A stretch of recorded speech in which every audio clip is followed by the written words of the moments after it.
Hi, thank you for joining. This is a quick Purim message. Rabbi Lewin speaking to you from Dallas, Texas. The first thing is to say L'chaim, a happy Purim, Purim Sameach, or in Yiddish, a Freiliche Purim.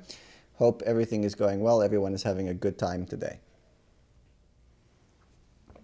The first thing is to give some background and reflections about the day. The major theme behind Purim, behind the story, is based on a quote that says the Jewish people are compared to one small lamb surrounded by 70 wolves. And great is the shepherd that guards and protects them. So what does that mean? What's the metaphor here? So Jewish people are the lamb, the 70 wolves are the nations of the world, and the shepherd is Hashem, is God, who protects them. So that's communicating that the entire survival of the Jewish people is in some way miraculous. Naturally, the wolves would devour the lamb, destroy the lamb. But because of the watchful eye of the shepherd, the lamb ends up surviving. That's the existence. But the question is, what's our perception? So here we run into a test. That divine protection occurs as long as the lamb acknowledges that, hey, it's the shepherd that's keeping the wolves intact. But as soon as the lamb starts to think, hey, nice wolves, the wolves are just not attacking us because that's the nature of the wolves. Then the shepherd says, okay, you want to see what's going to happen if the rules of nature, the laws of nature take over? Let's see what happens. And that's the background behind the story of Purim. So what does that mean for us?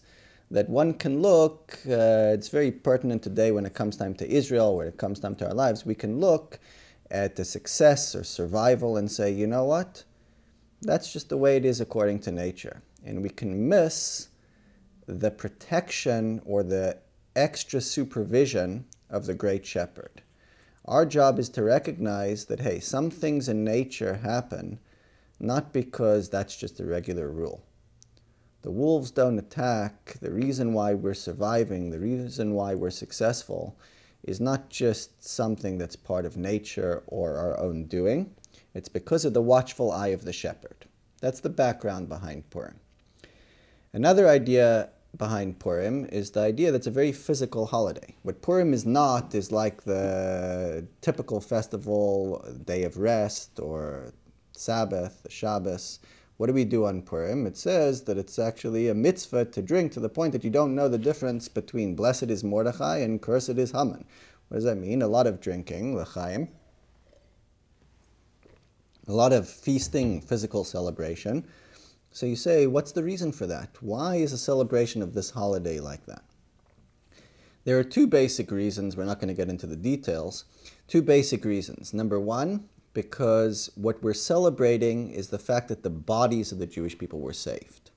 It wasn't so much spiritual holidays, it was a salvation. There was a call for the entire Jewish people to be destroyed. So therefore, because the bodies were in danger, the lives were in danger, we celebrate with our body, our lives, we celebrate life, physically. That's one reason. There's a deeper reason, and that's the nature of the miracle. There are flashy miracles that come, defy the laws of nature. That's a typical miracle. There's another type of miracle that tells you, hey, look, it's a miracle that's hidden. That you may have certain success in your life, and you may see that certain things happen, and it's easy to miss that really this whole thing is orchestrated from above. Why? Because it doesn't defy the laws of nature. And you could say, oh, it's a coincidence.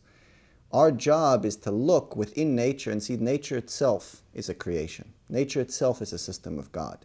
And that's the whole message of Purim. If you look at the story, you can say, well, it's a string of auspicious events.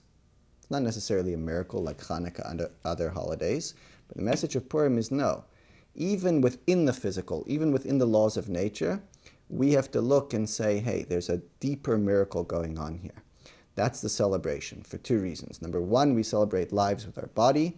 Number two, we celebrate the fact that even the natural world is being moved. And when we find ourselves in a difficult time, a time of darkness, and we have a test in our life, The deeper message of Purim is, hey, we can plug in to something that is higher than nature.